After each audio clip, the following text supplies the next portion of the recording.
प्यारे बच्चों, आज हम एक और लेसन पढ़ेंगे जिसको हमने पहले 2 वीडियो में पढ़ा हुआ है। वाक्य विचार। आप पहले उसे जरूर पढ़ें, उसके बाद आप इस वीडियो को देखेंगे तो आपको पूरा चैप्टर अच्छे से समझ में आ जाएगा। आज मैं ये वीडियो आपके लिए इसलिए लेकर आई हूँ ताकि जो हमने वाक्यों के बारे में पढ़ा है उसको आप इस प्रकार पढ़ें कि आपको परीक्षा में उसके आंसर कैसे करने हैं। इस बार आपका पेपर का जो रूप है वो MCQ मल्टीपल चॉइस के क्वेश्चन आपको आएंगे। पहले ऐसा नहीं होता था, तो इस बार से ये एक नया तरीका आपके लिए शुरू किया गया है पेपर का। तो आपको पता होना चाहिए कि यदि आपके पास 4 आंसर हैं तो उनमें से कौन सा आंसर एकदम सही है, आपने उसी को ही लिखना है, 3 को छोड़ देना है।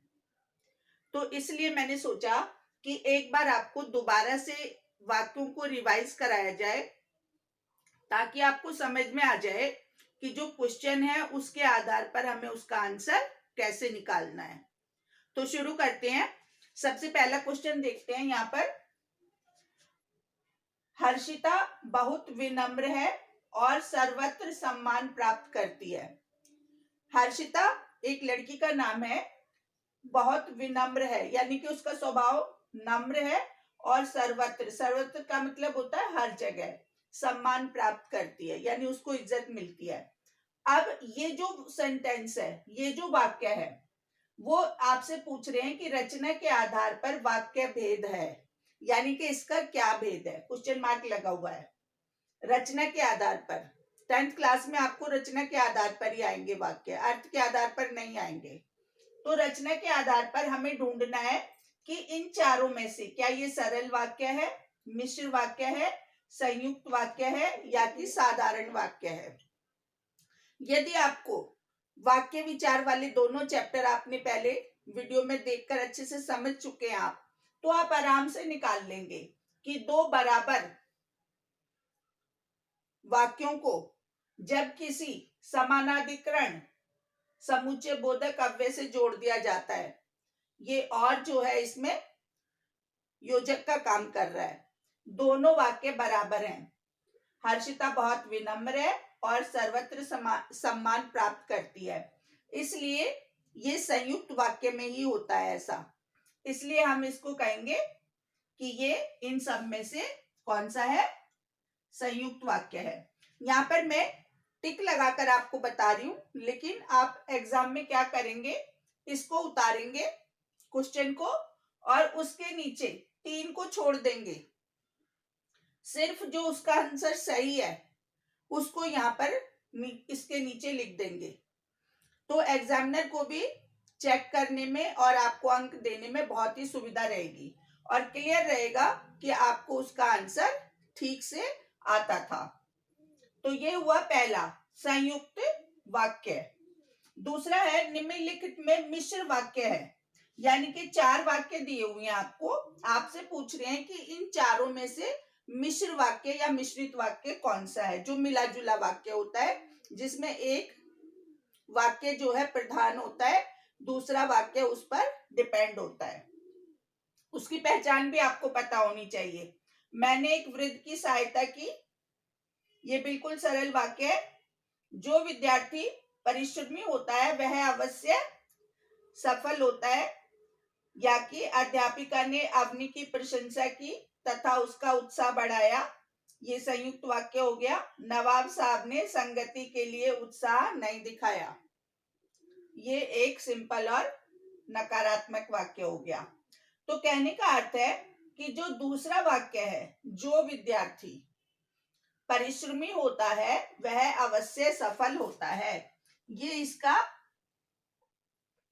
सही आंसर है, क्योंकि मिश्र वाक्य जो से, जब से,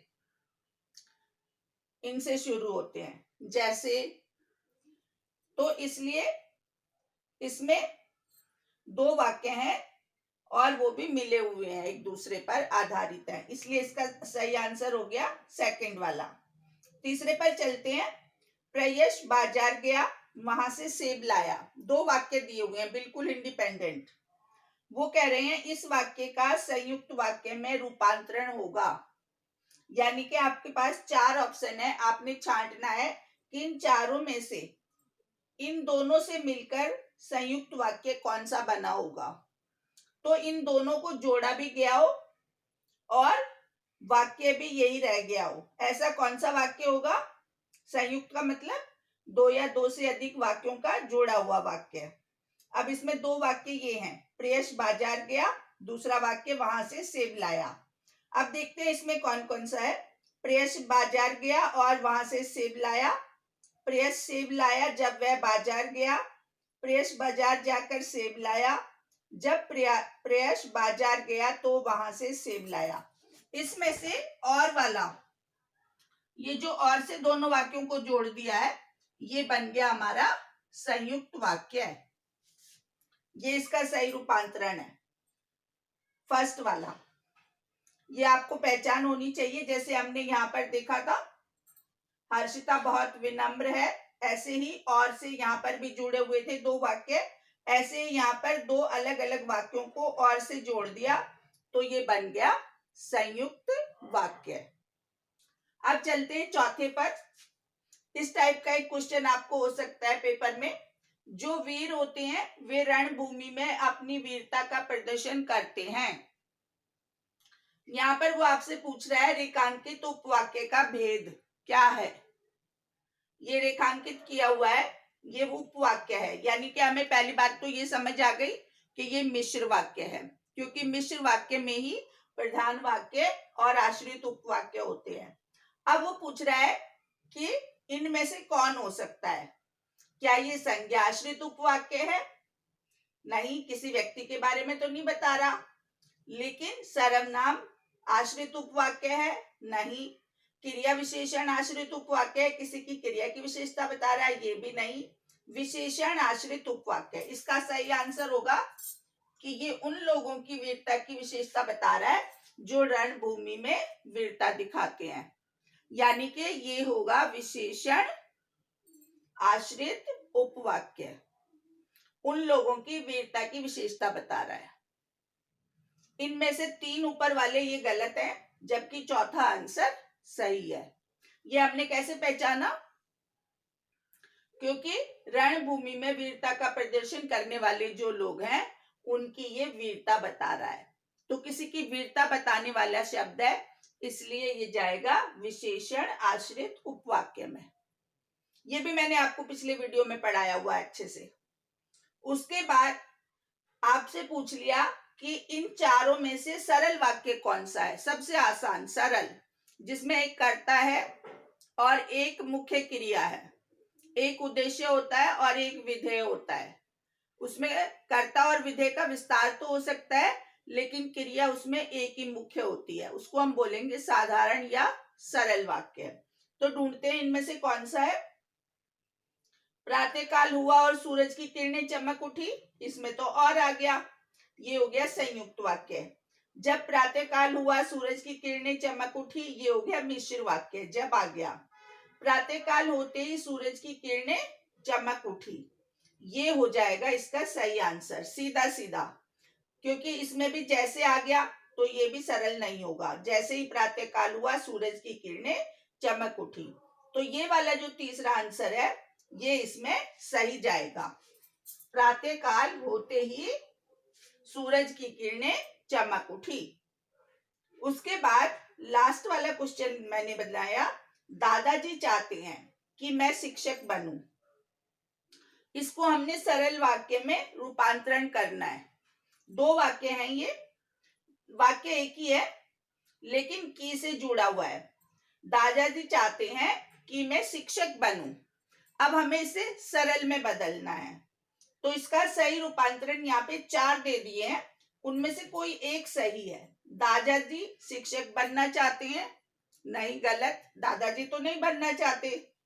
दूसरा, मैं चाहता हूं कि दादाजी शिक्षक बन जाए, ये भी गलत, क्योंकि हमें वाक्य का रूपांतरण करते वक्त उस वाक्य का जो अर्थ है वो बिल्कुल वही रहना चाहिए।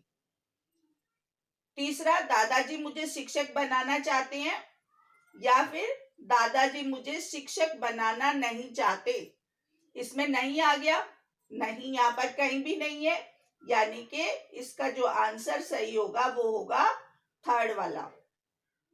दादाजी मुझे शिक्षक बनाना चाहते हैं। इसमें सारी बात भी आ गई, दादाजी चाहते हैं कि मैं शिक्षक बनूं, और ये सरल भी हो गया। दादाजी मुझे शिक्षक बनाना चाहते हैं, उसका अर्थ भी परिवर्तन नहीं हुआ। इस बात का हमें विशेष ध्यान रखना होता है। तो यहाँ पर इसका आंसर जाएगा थर्ड वाला। फिर मैं एक बार बता दूं कि मैंने आंसर के आगे टिक लगाकर आपको बताया, लेकिन आप क्वेश्चन उतारेंगे और उसके आगे सही आंसर, सिर्फ जो सही है वही लिखेंगे और उसका खाली नंबर नहीं डालेंगे, उस वाक्य को पूरा लिख देंगे, ताकि एग्जामिनर को बिल्कुल क्लियर हो जाए कि आपको आंसर सही आता है। ये मैंने एक बार आपको पेपर में जिस प्रकार आपको वाक्य आएंगे उसका एक अभ्यास कराया, लेकिन इसके साथ साथ आप पिछले 2 वीडियो जो मैंने वाक्य से संबंधित डाले हैं उनको पहले जरूर पढ़ें, तब आप इस तरीके के क्वेश्चन आराम से पेपर में हल कर सकेंगे। आशा करती हूँ आज का ये आपका जो रिवीजन था आपको पेपर में जरूर हेल्प करेगा।